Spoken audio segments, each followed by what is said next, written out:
Eu era uma criança de 4 anos quando a guerra começou. Eu sou do ano 1936. A guerra começou em 1940, na Europa. Eu tinha 4 anos.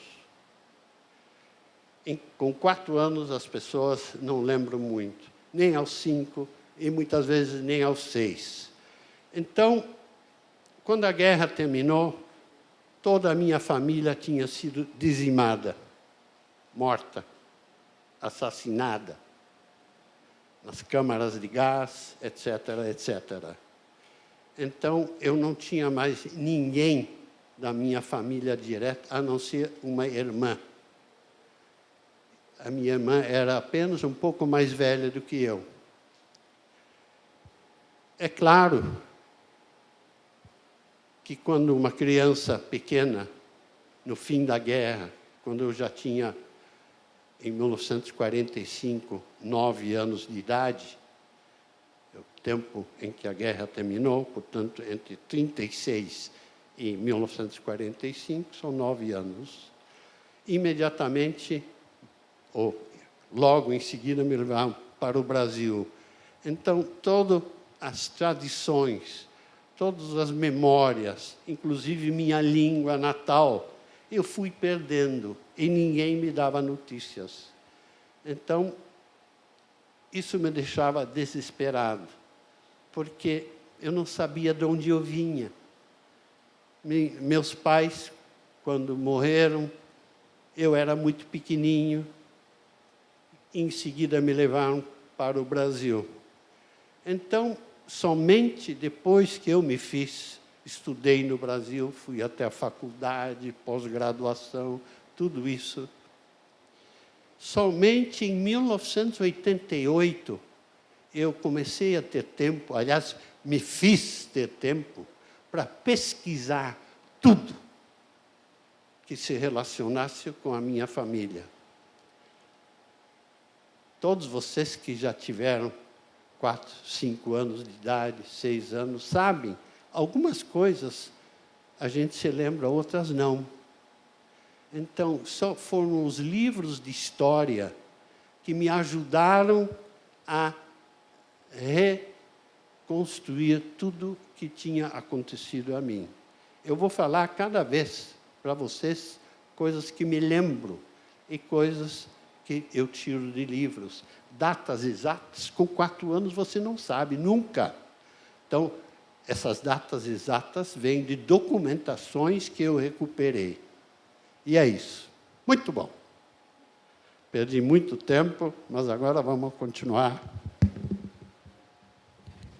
com a antena. Essa aqui é a minha cidade natal, na Holanda. Uma cidade pequena. Para quem for para a Holanda alguma vez, para a cidade de Alkmaar, vai saber que é a cidade dos queijos. Nessa cidade, cada sexta-feira tem uma enorme feira, onde são negociados todos os queijos que vêm, inclusive, para o Brasil. Aqui nas casas comerciais boas, deve ter queijos holandeses. Holanda, isso vocês sabem. Aqui estou eu, com 4 anos, com minha mãe. Está um pouquinho apagadinha, mas sou eu. Aqui outra fotografia pequenininha da minha irmã, um pouco maior que eu aqui, invisível. Não sou fantasma, mas aqui estou invisível. E o nosso automóvel. Aqui eu e minha irmã, e aqui vem a primeira história dentro da minha história, que é o que eu gosto de contar. Essa é a única fotografia que eu tenho dos meus pais junto comigo e com minha irmã. Recuperei depois da Segunda Guerra Mundial. Já que meu pai que fotografava tudo, e vocês sabem, não havia selfies naquela época, a pessoa que tira a foto nunca aparece. Nessa foto aparece meu pai e minha mãe. É a única que sobrou da nossa família, todos juntos. À esquerda vocês veem nossa casa. No meio vocês estão vendo o pequenininho que era eu. Olha só, esse careca velhinho também já foi criança. Lá tem a foto novamente um pouco melhor da minha irmã e de mim. E aqui a nossa livraria. Nós tínhamos uma livraria muito grande, era a segunda da Holanda. Era uma livraria muito, muito conhecida. Novamente eu na frente da nossa casa, na cidade de Alkmaar. E aqui outra coisa recuperada do passado. Muita pouca coisa se recuperou, infelizmente. Mas esse era um álbum onde eu colava figurinhas, no jardim de infância, ainda na minha cidade natal. E achei um dos cadernos onde tinha essas figurinhas. Tão ruim assim eu não era, né? Naquela época. Já sabia colar figurinhas coloridas. Outra história dentro da história. Essa fotografia, numa das vezes que eu fui para a Holanda e visitando a cidade natal, a minha professora, já durante a guerra, do jardim de infância, me deu essa foto, eu não tinha. Eu estou aqui nesse cantinho e aqui está uma priminha minha, da mesma idade que a minha, que não conseguiu sobreviver. Ela morreu num dos campos mais terríveis que os alemães construíram na Polônia, chamado Auschwitz. Alguns de vocês já devem ter ouvido falar. É nessa cidade onde a Anne Frank também ficou. Daqui um pouco conto mais um pouquinho da própria Anne Frank. Mais duas histórias dentro da história. Quando eu digo isso, são coisas que eu me lembro. Aí vocês veem o nosso automóvel e minha irmã na frente dela, aos 4 anos de idade. Ela é nascida em 33, então tinha 3 anos e meio mais do que eu. Então, deve ter sido em 1936, essa foto. Outra recuperada depois da guerra, mas essa não é a história. Num determinado dia de 1941, quando os alemães já estavam em plena atividade na Holanda, caçando os judeus e fazendo 1001 coisas com os judeus, eu estava brincando com umas moedinhas dentro do carro.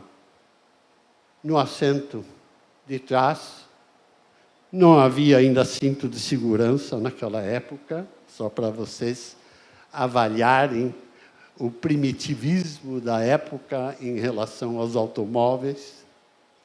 Eu estava brincando com as moedinhas e uma das moedinhas caiu dentro da fresta que fica entre o vidro, onde você levanta e baixa o vidro, e a carroceria.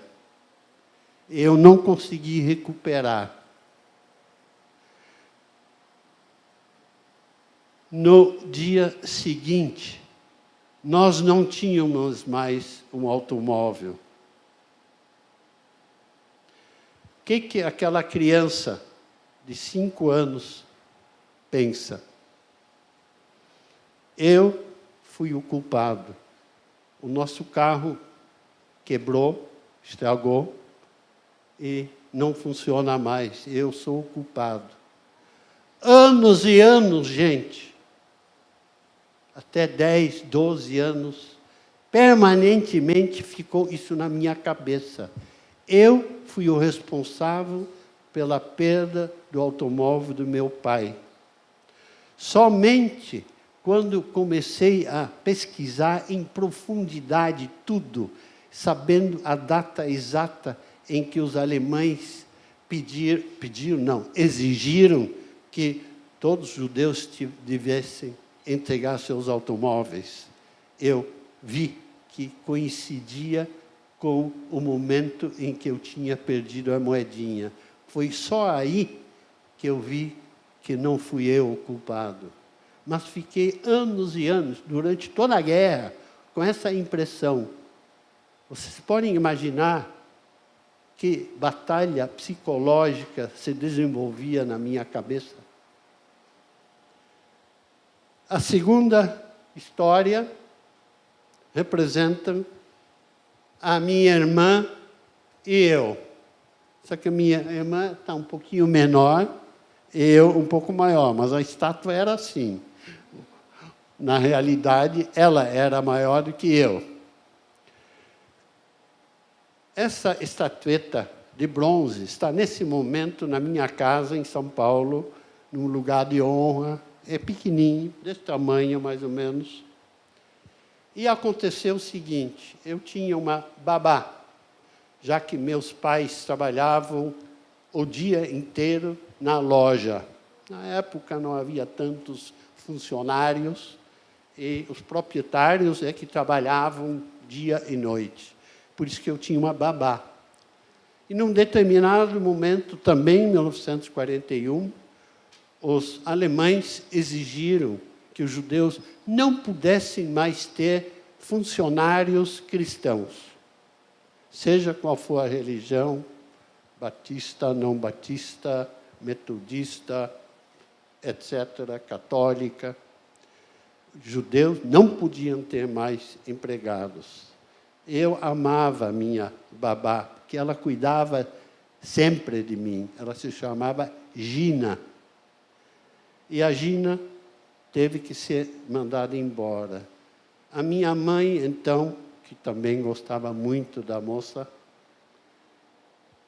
deu de presente essa estatueta.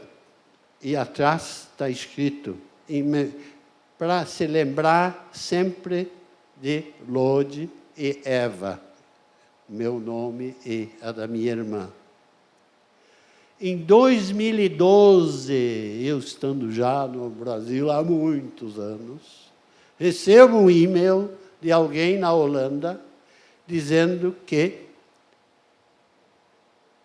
ela era filha da Gina e que a mãe dela tinha morrido, estavam desfazendo a casa e a mãe sempre tinha dito para ela que quando ela falecesse, ela deveria tentar devolver à família essa estatueta. Essa estatueta foi devolvida a mim quando fui para a Holanda, logo em seguida, está em lugar de honra, por causa dessa Gina e por causa de tudo aquilo que passou a mim. Muito bem. Agora começam a acontecer, de fato, as coisas. Em outubro de 41, meus pais mandaram um telegrama para o Brasil. Vocês veem que o telegrama está em português, Departamento dos Correios e Telégrafos. E nesse telegrama está escrito em alemão, já que minha mãe era descendência alemã. A família necessita de $10.000 para obter um visto, para ir para o exterior. Os alemães exigiam dinheiro. Se telegrafou para o Brasil, para uma tia que morava em Buenos Aires, que era muito rica. Se ela pudesse mandar esses $10.000, nunca chegaram. Esse telegrama eu encontrei no armário da minha avó, quando que ela estava no Brasil. Ela tinha chegado em 1939 para o Brasil, junto com uma tia minha, onde depois eu fui morar, depois da guerra. E embaixo de uma pilha de roupa, dentro do armário dela, onde ela colocava todas as suas coisas, e nós, crianças, gostávamos de ver, curiosos, o que tinha dentro do armário, mas eu nunca tinha visto nada. Mas quando ela morreu, eu fui olhar tudo que tinha no armário, e embaixo de uma pilha de roupas, achei esse telegrama e mais uma pilha de cartas da minha mãe. Outra recuperação do passado que me ajudou a saber quem eu era, o que aconteceu na época da guerra, pelo menos nos anos que ainda dava para mandar cartas para o Brasil. Isso me ajudou imensamente, e aqui está o telegrama original que eu tenho, isso é apenas uma cópia, obviamente. Vamos adiante. Como eu falei para vocês bem no começo, as coisas iam cada vez piorando mais. E os alemães exigiam cada vez mais dos judeus para separar os judeus do restante dos holandeses. Então, no dia 26 de fevereiro de 42, ou seja, 2 anos de guerra, mais ou menos, eles exigiram que a gente saísse fora da nossa própria casa, que meu pai tinha construído. Agora eu vou contar outra história dentro da história. Sempre. Isso a minha irmã se lembrou. Num determinado dia, deve ter sido perto dessa data, chegou um oficial médico alemão. Nossa casa, com uma caixa de bombons. Posso ver a casa? Claro que pode. Era exigência, nem todo mundo obedecia quando vinha um oficial alemão. Ele olhou toda a casa, de cima para baixo, tinha 3 andares. Ele disse, gostei, vou ficar com essa casa. E tivemos que sair. A minha mãe, que no momento que ele entrou, recebeu de presente a caixa de bombons. No momento que ele saiu porta afora, porque ele nos deu, acho que 1 semana para sair, pegou a caixa de bombons e jogou na lata de lixo, com todos os chocolates que tinha dentro. E numa época de guerra, chocolate era coisa preciosa. Mas ela disse, de um alemão, não quero nada. Essa história a minha irmã conta e eu reconto para vocês.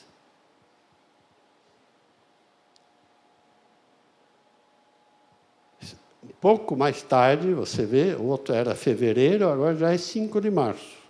5 de março, nova ordem dos alemães. Imediatamente, todos os judeus da nossa cidade, eram mais ou menos 150, 160, no dia 5 de março, tem que ir para Amsterdã, a capital da Holanda. Não podem levar nada a não ser uma mala para cada um. Os móveis todos têm que ficar, etc., etc. Fomos expulsos da nossa casa. Aí vocês veem o que estava escrito num grande cartaz no bairro judeu de Amsterdã. Está em alemão e em holandês. Em cima é Judenviertel, que é o bairro judeu. E embaixo a mesma coisa em holandês, bairro judeu. Aí vocês veem uma fotografia autêntica da época. Muito bem, aí vem outra história que me exigiu muito trabalho e tempo até entender completamente o que estava escrito. Num certo momento na guerra, as comunicações param completamente. E em muitos países, até hoje, a única organização, entidade que funciona é a Cruz Vermelha Internacional. Alguns de vocês devem saber, nos países da África e da Ásia, onde tem guerra, tem a Cruz Vermelha que tenta ajudar da melhor maneira possível as pessoas feridas, pessoas deslocadas, etc. Muito bem. A minha mãe... Não, é claro que, antes de continuar, muitas outras medidas tinham sido tomadas. Os judeus só podiam fazer compras depois das 3 da tarde, quando os cristãos já tinham feito todas as suas compras. Não podiam frequentar teatros, não podiam frequentar parques. Tinham que caminhar nas calçadas, e no momento que passasse um oficial alemão, tinha que ir para a rua para que o oficial alemão pudesse passar. Tinha que usar uma estrela de Davi, vocês devem ter conhecido. Está aqui? Todos os judeus tinham que ter nas suas roupas para serem distinguidos. E os alemães faziam tudo o que queriam com os judeus. Batiam, matavam por qualquer motivo, etc., etc. Muito bem. É nesse momento, mais ou menos, não, exato, no dia 2 de julho de 42, a minha mãe foi até a Cruz Vermelha, a sede, e mandou esse telegrama para a nossa família no Brasil. Todo mundo consegue ler o que está escrito aí? Lá atrás também? Está perfeito? Todos com saúde, desde março, Elsbeth, gravemente doente. Médico receita mudança de ares. Esperamos que tia Alice confirme o quanto antes boas notícias. Nossas lembranças, Trude, que é minha mãe, apelido dela. Alguém tem coragem de dizer o que significa isso?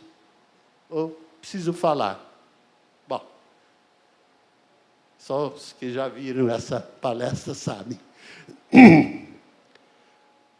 Esse nome, Elsbeth, é um nome fictício. O telegrama estava totalmente cifrado. Conhecem a palavra?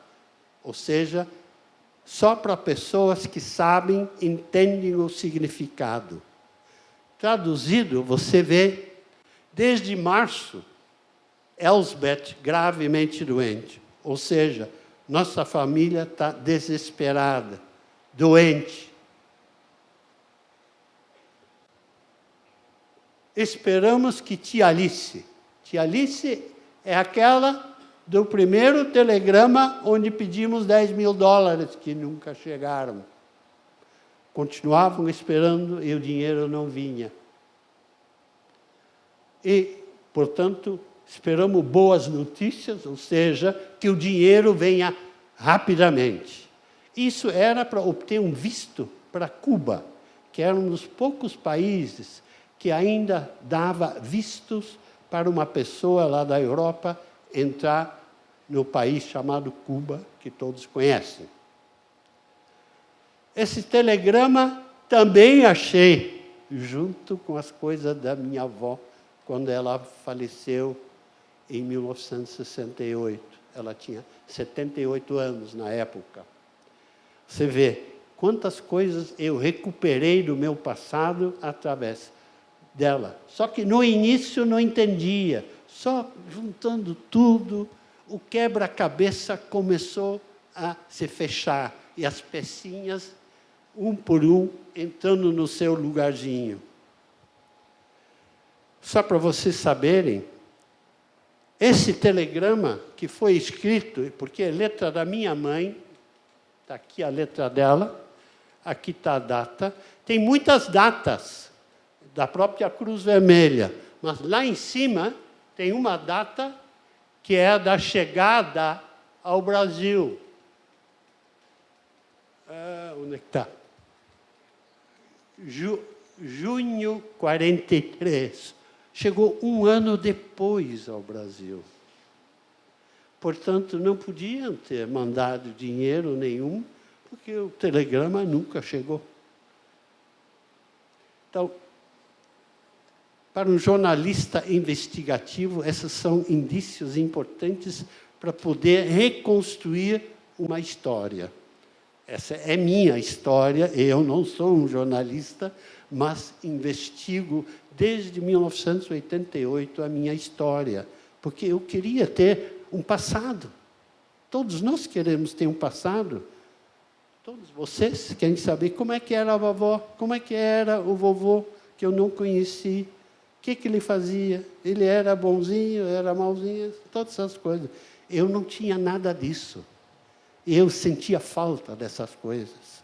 Todos os meus amigos tinham pai e mãe, menos eu. Estava sozinho.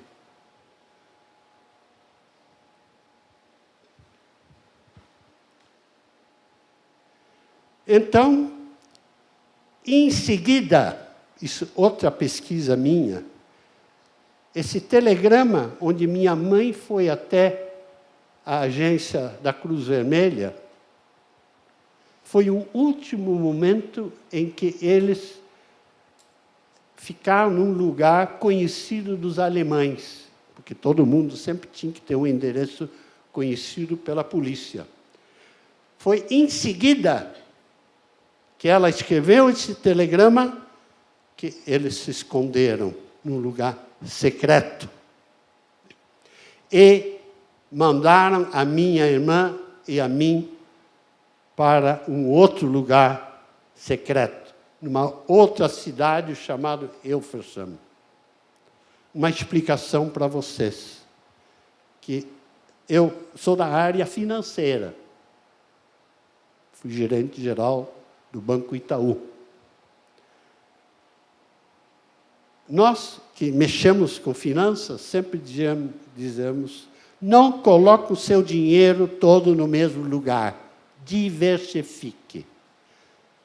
E os judeus, naquela época, fizeram exatamente a mesma coisa. Acharam melhor que os filhos não estivessem junto com os pais no mesmo lugar. Porque se os alemães descobrissem o lugar, pelo menos 2 se salvariam. Olha que coisa. Alguém viu aquele filme A Escolha de Sofia? Muito bem. De alguma maneira, tem semelhança com o que meus pais fizeram. É lógico que pais querem ficar perto dos filhos, e os filhos perto dos pais. Ainda mais crianças pequenas. Em 42, eu tinha 6 anos, a minha irmã 9. Não. Eles foram para um lugar secreto, e eu e minha irmã fomos para um internato na cidade de Hilversum. Fica a mais ou menos 60, 70 quilômetros de Amsterdã e talvez 80 quilômetros da minha cidade natal. Lá, nós ficamos escondidos, meus pais, em Amsterdã.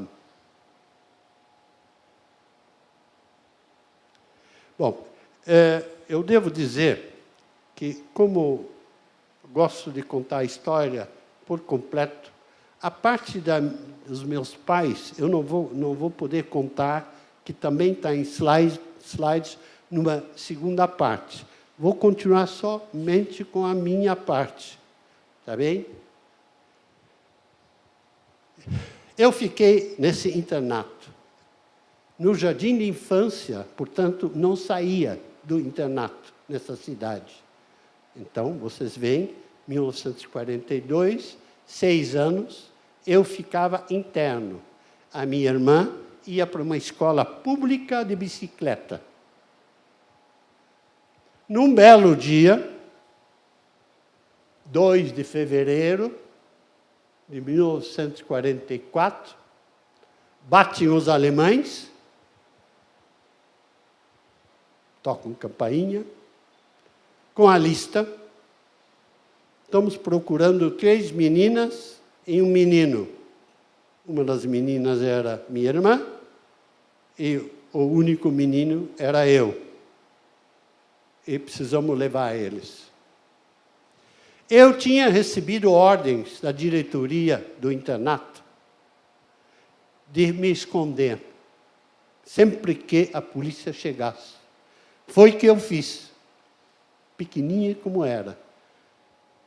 Isso aqui é uma fotografia depois da guerra que eu tirei lá na casa original onde eu fiquei, que era antes um internato. Tinha uma escada que ia do primeiro até o segundo andar, e aí tinha um alçapão. Aqui vocês veem mais ou menos o alçapão. Esse alçapão dava diretamente para o telhado. Numa casa construída assim, sempre tem uma parte que não dá para fazer o quarto porque o telhado bate.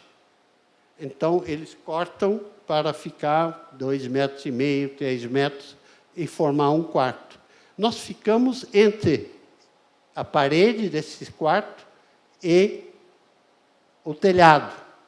Então, em todo o comprimento do telhado, tinha um corredorzinho. Eu, hábil como eu era aos 6 anos, já não sou mais tanto assim, fui lá para o fundo, a parte mais profunda desse corredorzinho que se formava. Peguei um pano preto que já estava preparado, coloquei na minha frente com os dedinhos, sentado no chão, coloquei na minha frente e, de repente, apareceu o soldado com a lanterna. Pelo lado de fora, ele iluminou todo o corredor, não me achou, porque só viu um pano preto, não viu meus dedinhos, provavelmente, muito pequenininhos, segurando uma parte desse pano, e voltou dizendo que eu não estava lá. Só que, por coação, a diretora, em seguida, me chamou para baixo. Lode, vem para baixo. O que faz uma criança de 8 anos quando a diretora manda? Obedece. Desci. Foi aí que começou realmente a coisa. Me pegaram junto com 2 meninas. Por sorte, a minha irmã estava na escola. E até que viesse o carro para nos levar até a delegacia, as 2 meninas e eu, nós ficamos presos num quarto no primeiro andar que dava para a rua. E aí nós vimos a minha irmã de bicicleta pedalando, voltando da escola.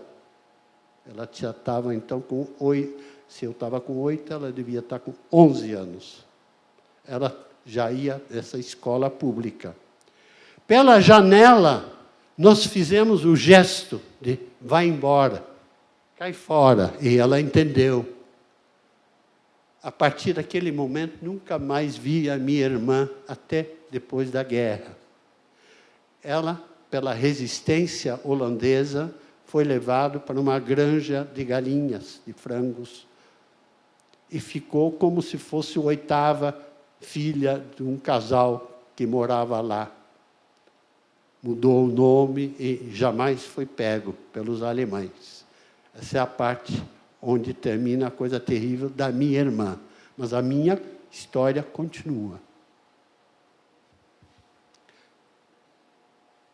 Cheguei na delegacia, portanto, no dia 2 de fevereiro de 44, e aí vocês enxergam a ordem policial.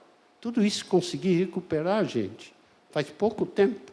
Recuperei o documento original, que era a ordem do dia da polícia, tudo que eles tinham que fazer às 15 horas, 16 horas. Às 17 horas, eles tinham que ir nesse endereço, onde era o internato, e buscar a criança Lodewijk Frankenberg, dá para ver. Me levaram até a delegacia, 2 noites dormi lá, criança de 8 anos, sozinho. Vamos mudar. No dia 4, 2 dias depois, outros policiais, também com uma ordem do dia que eu recuperei, está tudo aí, fui levado para a maior prisão da cidade de Amsterdã, que era um teatro, um dos grandes teatros da Holanda, convertido em prisão para judeus. Todos os judeus que os alemães achavam na rua ou em casa eram levados primeiro para esse teatro. Nem parece que é uma prisão, justamente por ser um teatro. Lá fiquei mais 5 dias. Horrível. Crianças, velhos, pouca comida, gente que morria, gente que gritava. Era um inferno. Não me lembro de detalhes. Alguém me perguntou, você se lembra de detalhes? Não, eu só sei que era horrível, algo inesquecível. Mas detalhes eu não sei. Muito bom. Em seguida, no dia 11 de fevereiro, ou seja, do dia 2 até 11, fiquei em Amsterdã, em Hilversum. Em seguida, fui levado para o maior campo de concentração da própria Holanda, chamada Westerbork. Era um campo totalmente cercado, onde os 102 mil, quase 103 mil judeus holandeses eram concentrados antes de serem mandados para outros campos, muitos desses campos sendo de extermínio. Todo mundo conhece a palavra extermínio. Extermínio, sinônimo liquidação, morte, etc., etc.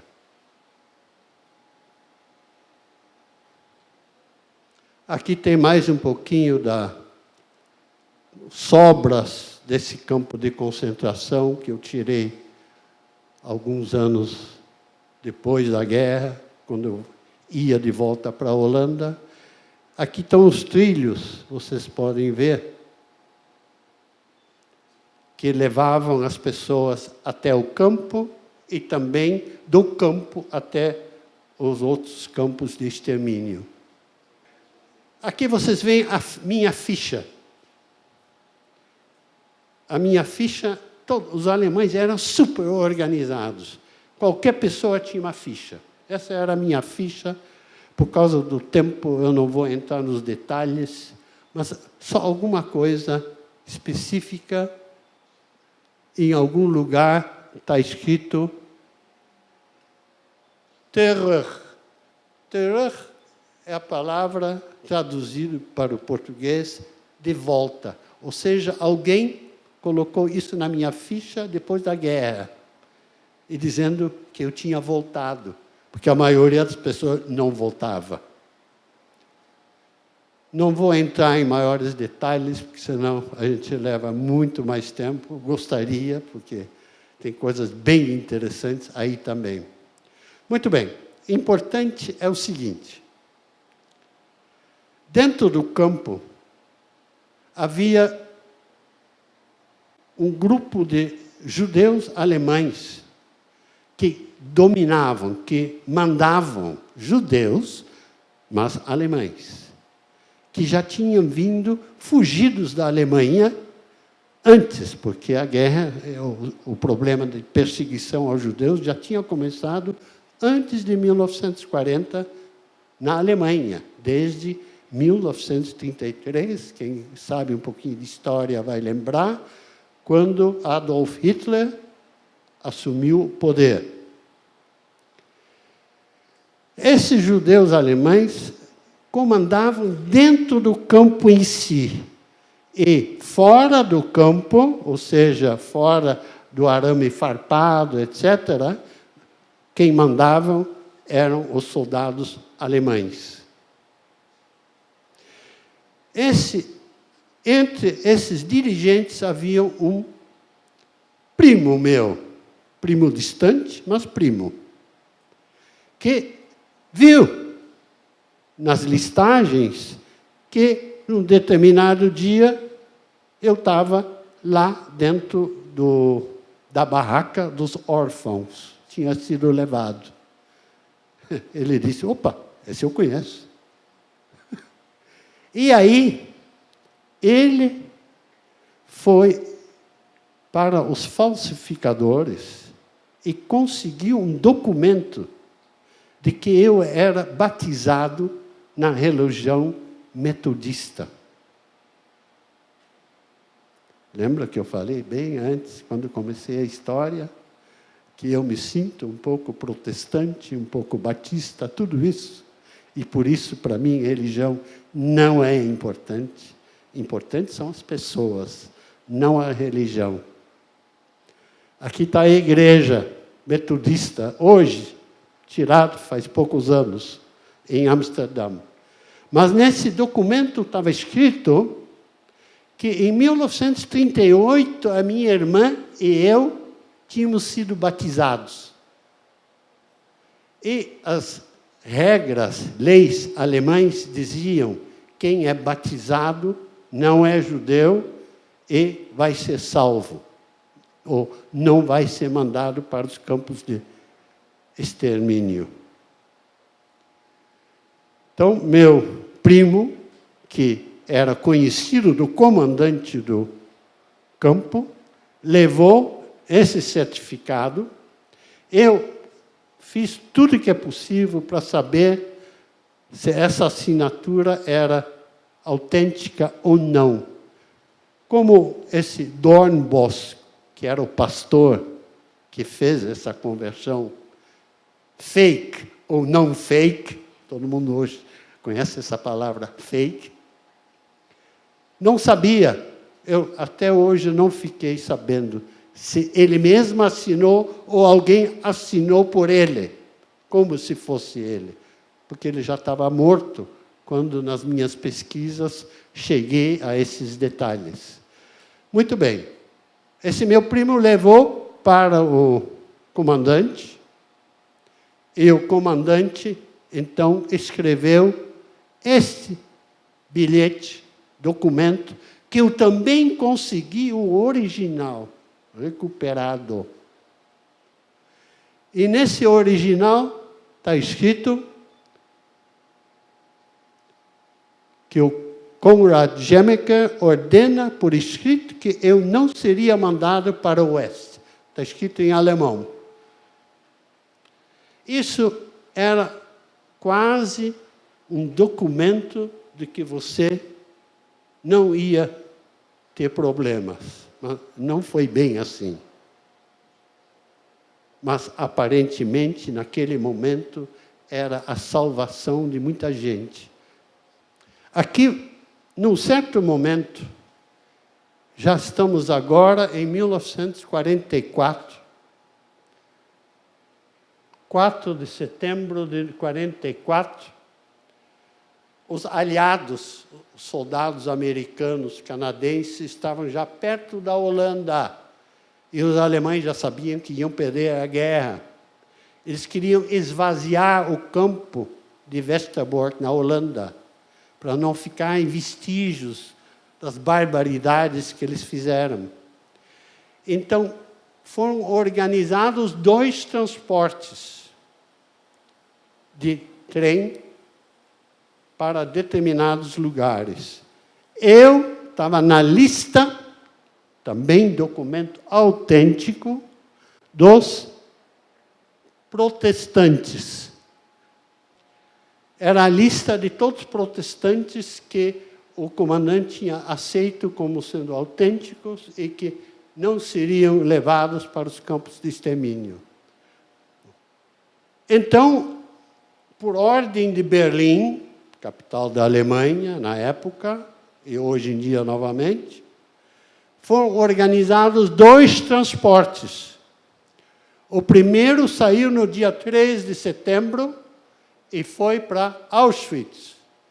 E se vocês leem direitinho, aí estava incluído a família da Anne Frank. Eu devo ter visto a Anne Frank, mas nunca tive relações com ela eram umas crianças, eu estava no orfanato, ela estava com os pais e a irmã mais velha, para quem lê o livro sabe disso, né? Mas eu estava no orfanato.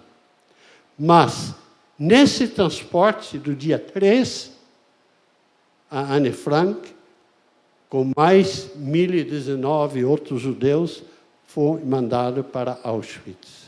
Depois sabemos, para quem lê o livro, que ela foi para Bergen-Belsen, onde ela morreu de inanição e doenças, etc., etc. Mas isso é outra história. No dia seguinte, saiu outro transporte. Essa vez para Theresienstadt, com 2.087 judeus. Muito bem, vamos continuar. Foram esses dois transportes os últimos que saíram do campo de Westerbork. Depois, nunca mais saiu outro transporte, porque os alemães já não tinham mais nem ferrovias, nem condições de transportar pessoas pela Europa. Aqui vocês veem do jeito como os judeus eram mandados para os campos de extermínio.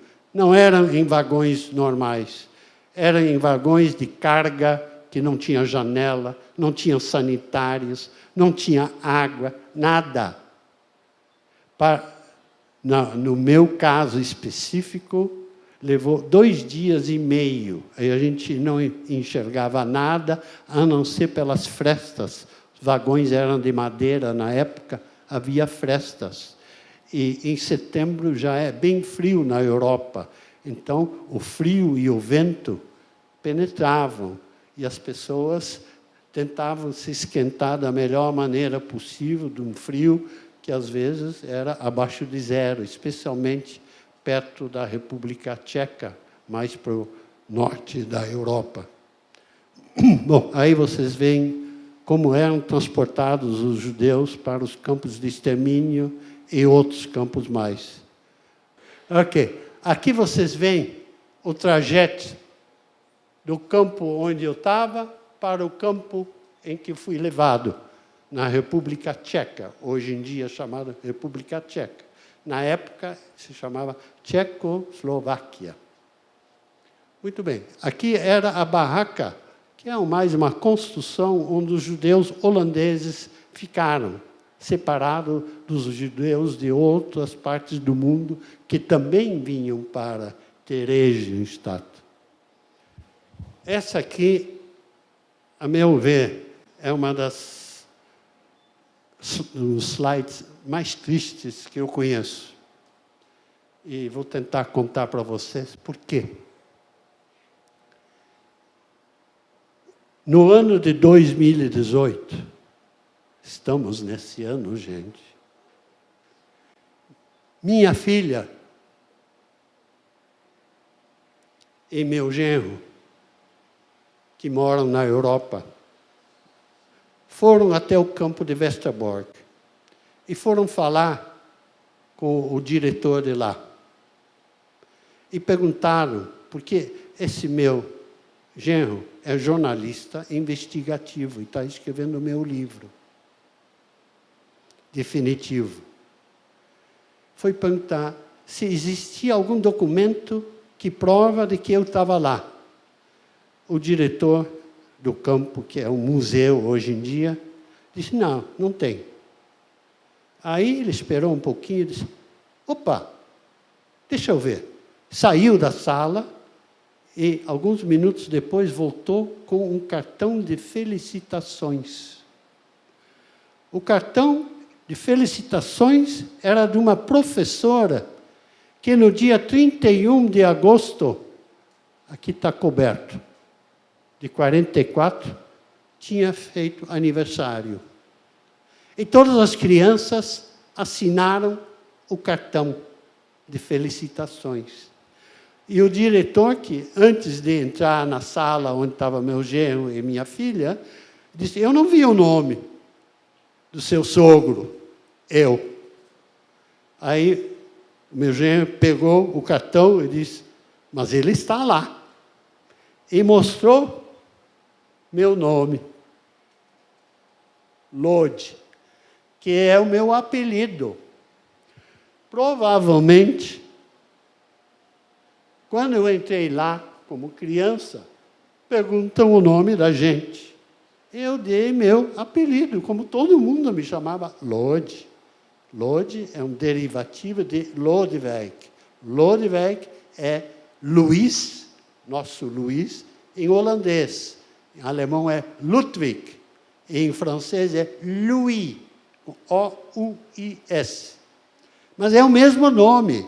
Só que Lodewijk é um nome estranho, meio engraçado. Nunca gostei, aliás. Até hoje não gosto. Então, todo mundo me chamava Lodi. E estava lá meu nome, comprovando pela primeira vez que eu, de fato, estive naquele lugar. Bom, feliz da vida, minha filha, meu genro, mandaram este cartão como anexo de um e-mail para mim. Agora em maio, gente, maio de 2018, para demonstrar que até hoje estou descobrindo coisas novas. Não para nunca. De repente, uma pista surge, eu vou atrás e pá, mais alguma coisa, fecha o quebra-cabeça que foi a minha vida de criança. Eu recebo esse cartão em São Paulo, imediatamente vou na minha impressora e reproduzo uma cópia colorida. E começo a analisar. Só que, vocês veem, está muito apagado, porque as crianças escreviam tudo a lápis na época. Vocês veem, está meio apagadinho. Alguns em letra de imprensa, só o primeiro nome. Só alguns com o nome completo. E aí acontece algo que me deu clique. Epa, gente, eu não vou conseguir nunca saber quando é um primeiro nome, que pode ser um apelido, algo parecido, que eu não vou conseguir decifrar. E aí me lembrei que em 1995 comprei na Holanda um livro, mais ou menos de 900 e tantas páginas, que foi editado pelo governo da Holanda, onde estão todos os 103 mil mortos durante a Segunda Guerra Mundial, com seus nomes completos, data de nascimento, data da morte e local onde foram assassinados. Peguei aquele livro e comecei, um por um, a decifrar os 34 nomes, dos quais a maioria não consegui decifrar, porque eram primeiros nomes, e outros em que o nome do pai provável da criança, ou a mãe, estava lá, e a criança tinha o mesmo nome. Mas pela data de nascimento, eu sabia se era uma criança pequenininha, que eventualmente podia estar no orfanato. Então, eliminei todas as pessoas cujas idades não podiam coincidir com alguém que estivesse num orfanato. E de tudo, então, sobraram 7 nomes, que estão aí em vermelho. E esses 7 nomes, gente, pertenciam ao primeiro transporte que vocês viram, do dia 13 de setembro.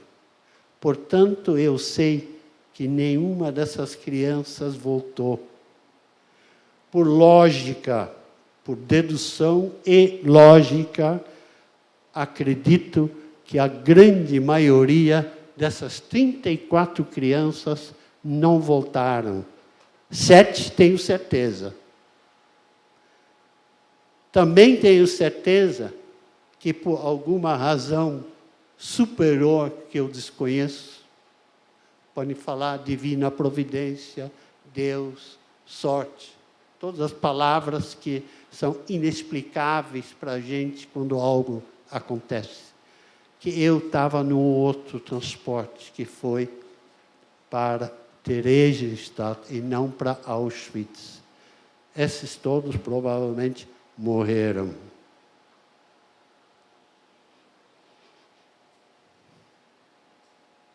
Aqui, rapidamente, é Terezín, que é Theresienstadt em tcheco, como é hoje, apenas para ilustrar o tamanho do campo na época, totalmente cercado. Aqui vocês têm a minha ficha. Alemães adoravam fichas, eram organizadíssimos.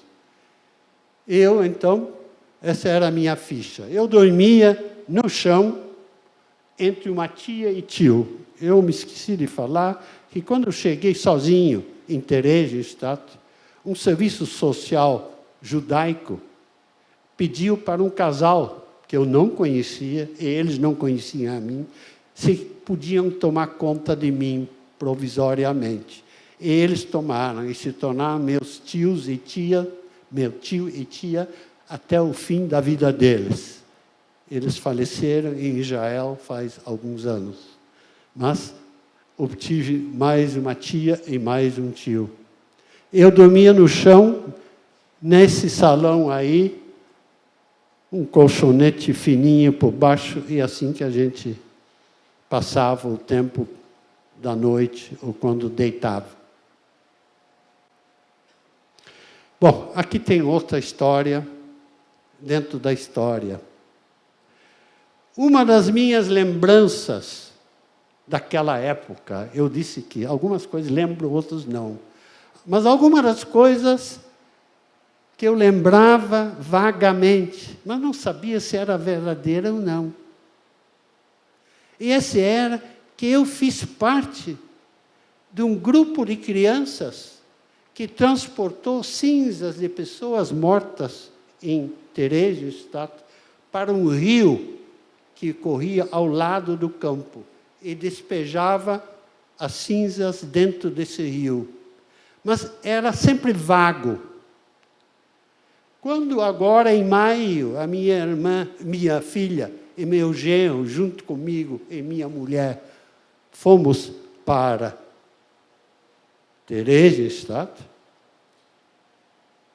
a gente foi para o museu lá, ficou olhando o museu, e de repente, minha filha disse: olha, pai, tem aí uma gravura daquilo que você disse que era, que você achava que era verdade, mas não sabia se era sonho ou não.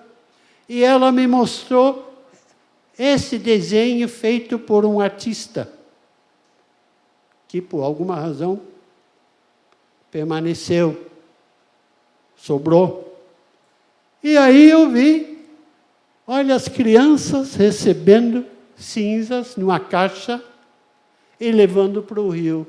Foi nesse momento, em maio, gente, faz poucos meses, que descobri essa peça do quebra-cabeça, de que eu realmente fiz parte das crianças que levaram uma caixa com cinzas até o rio e despejava. Provavelmente, quem fizesse isso ganhava um copo de leite ou qualquer coisa como prêmio, suponho. Isso não me lembro. Mas, para mim, foi uma descoberta fantástica daquela época e que sempre tinha sido algo muito vago na minha cabeça. Já era muito perto do fim da guerra e a Cruz Vermelha Internacional, junto com dirigentes suíços e da comunidade judaica da Suíça, organizou uma troca de prisioneiros judeus por inválidos alemães da guerra. O comandante de Theresienstadt, então, se sentou numa mesa, aqui, e chamou muitas pessoas para ver quem iria participar. Mas ninguém sabia se isso era verdade. Eram Tudo naquela época eram boatos, ninguém sabia o que ia acontecer com as pessoas. Muita gente pensava, não, esses transportes todos vão para um campo onde não tem mais volta. Aí ele chamou a minha tia adotada e tio, eu vim junto como criança com eles, e ele fazia as seguintes perguntas. Isso depois li nos livros. Quem tinha tido alguém da família morta nessa cidade de Theresienstadt não era escolhido para ir para esse transporte para a Suíça. Ou alguém que tinha mandado outros familiares para um dos outros campos de extermínio. Quando a pessoa dizia, sim, tenho outro familiar que foi, também não era escolhido. A mim, antes de entrar, e isso me lembro, é uma dessas coisas fixas que a criança guarda. Lode, se o comandante te perguntar, 44, 8 anos de idade, se o comandante te perguntar se você gosta daqui, eles não sabiam que tipo de pergunta o comandante ia fazer, mas tentavam me preparar o melhor possível. Se ele perguntar se você gosta daqui, você tem que dizer sim. Ninguém gostava, obviamente. O comandante não me fez essa pergunta, mas fez as perguntas se eles tiveram familiares que foram para outros campos ou morreram em Theresienstadt. Não tiveram. A minha tia, meu tio e eu fomos escolhidos entre os 1.200 pessoas para esse trem especial. Uma história dentro da história, novamente. Coisas que me lembro. No dia que o trem ia partir, tinha lá uma enfermeira da Cruz Vermelha em cada porta dos vários vagões de passageiros, não mais de carga, lá na porta, e distribuíam um saco de açúcar, talvez meio quilo, e um pacote, talvez 200 gramas, de manteiga, para cada pessoa que entrava no trem, daqueles que foram escolhidos, os 1.200. Eu recebi os meus 2 pacotinhos e me escondi num lugar onde meus tios não me viam e abri o saquinho de manteiga, molhei o dedinho dentro com manteiga, abria o saquinho de açúcar, molhava lá e levava a manteiguinha com açúcar no meu dedo para a boca. Foi a coisa mais deliciosa. Podem imaginar gente com fome, gente que não come doce há muito tempo.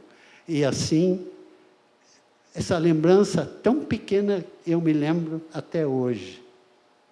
Muito bem.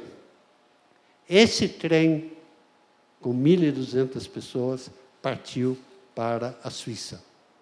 Está aí o trem, e aí estão os trilhos. Essa foto foi tirada por meu filho, ele é um profissional fotógrafo em Paris, na França. Ele tirou agora, em maio, eu meditando sobre o meu passado. E aí, a minha filha tirou uma foto com meu celular, olhando o rio, aquele mesmo rio onde eu tinha jogado cinzas junto com outras crianças. Olha que bela paisagem hoje em dia. Não tem mais nenhum vestígio no rio do inferno que foi aquele campo. Aqui está a viagem. Lá da Tchecoslováquia até a fronteira com a Suíça. Perto de Zürich, que é a capital, não é a capital, uma cidade principal da Suíça, eu fiquei num lugarzinho chamado Atlisville. Ok. Aqui vocês têm um artigo do jornal que saiu na época nos Estados Unidos, em Nova York, numa revista alemã, com a lista de todas as pessoas que foram naquele transporte dos 1.200, onde eu estava incluído. E aqui vocês podem ver meu nome. Isso eu encontrei anos mais tarde, uma cópia desse jornal. Chegamos na Suíça. Eu fui para esse lindo chalé, que vocês veem nas montanhas da Suíça, perto de Montreux e de Geneve, que são duas cidades grandes da Suíça. Aqui vocês me veem no meio de duas colunas, sempre eu, egoisticamente. Aqui estou eu, na escola, talvez 300 metros abaixo da cidade onde eu ficava na casa, tinha uma escola, eu ficava nessa escola. E esse é o trenzinho que me levava. E aí eu aprendi a esquiar, que era inverno. Aqui está meu passaporte, que foi feito no consulado holandês na Suíça, para eu poder voltar para a Holanda, que aconteceu no dia 16 de abril de 46. E essas são algumas das casas onde eu fiquei. Vocês podem entender, uma criança órfã é mandado de um lado para o outro. Ele não manda, ele é mandado.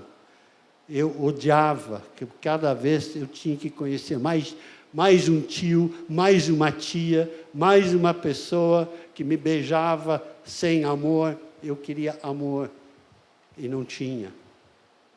E é essa época que eu comecei a me lembrar muito dos meus pais, que eu sabia que não iam mais voltar, por causa das notícias que já existiam, porque já era fim da guerra, já tinha terminado a guerra.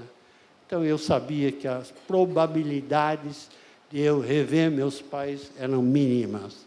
Mesmo assim, a esperança existia.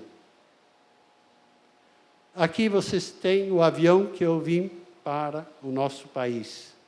O avião da KLM. Aqui, meu tio foi me buscar no Rio de Janeiro. O avião ia de Amsterdã para Rio de Janeiro. E de lá, voei com o avião da Varig para Porto Alegre.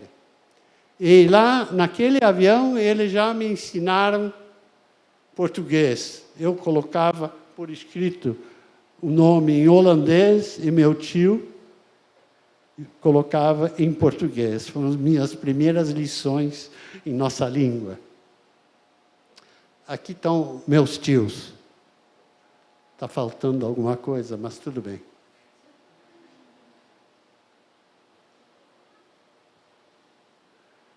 E aqui outra historiazinha dentro da história. Alguns anos depois, chegou um baú com muitas coisas nossas que estavam no sótão da nossa loja na Holanda. E entre as coisas que estavam lá, estava um bloquinho de construção. Vocês conhecem de madeira. As crianças têm muito para construir casinhas, pontes, essa coisa toda. É a única coisa que sobrou dos meus brinquedos da juventude. Eu guardo com todo carinho essa peça. Outro dia levei lá para o Museu Judaico em São Paulo, o original, para mostrar para eles. E aqui, gente, é o final, para mostrar que depois daquelas desgraças todas, tudo me aconteceu, em que eu não contei para você alguns detalhes mais terríveis, mas, de qualquer maneira, eu queria dizer que eu sou uma pessoa sumamente feliz. Essa é a minha família. São minha irmã, eu, minha esposa e os 7 filhos da minha irmã, os 3 filhos meus e os 7 netos que temos, alguns já com seus namorados ou maridos, etc. Então, nós somos hoje 31 pessoas, festejamos juntos. Em dezembro, agora, do ano passado, uma festa para comemorar os anos que passaram e que mostraram de uma família que foi totalmente dizimada, mesmo assim, conseguiu se recuperar e ser uma família feliz. Eu sou mais feliz por poder contar para vocês essa história, porque vocês leem em livros, mas nunca conseguem ter uma informação direta, é muito difícil, porque cada vez tem menos sobreviventes. Se eu era uma criança de 5 anos, no ano de 41, imagina quantas pessoas ainda são sobreviventes. Mesmo assim, em São Paulo, ainda tem mais de 100. Eu faço parte de um grupo beneficente que tenta ajudar pessoas em dificuldades financeiras ou de saúde, com dinheiro vindo da Alemanha, dos alemães de hoje em dia, que querem ajudar essas pessoas sobreviventes. Eu não preciso do dinheiro, mas ajudo a escolher as pessoas que precisam. Vocês têm que imaginar que isso, felizmente, nunca aconteceu aqui em nosso país. Espero que nunca aconteça. Mas sejam felizes. Não pensem demais nos problemas, porque depois de um dia de chuva, sempre vem um dia de sol. E é melhor a gente acreditar em coisas positivas. Muito obrigado por terem me escutado.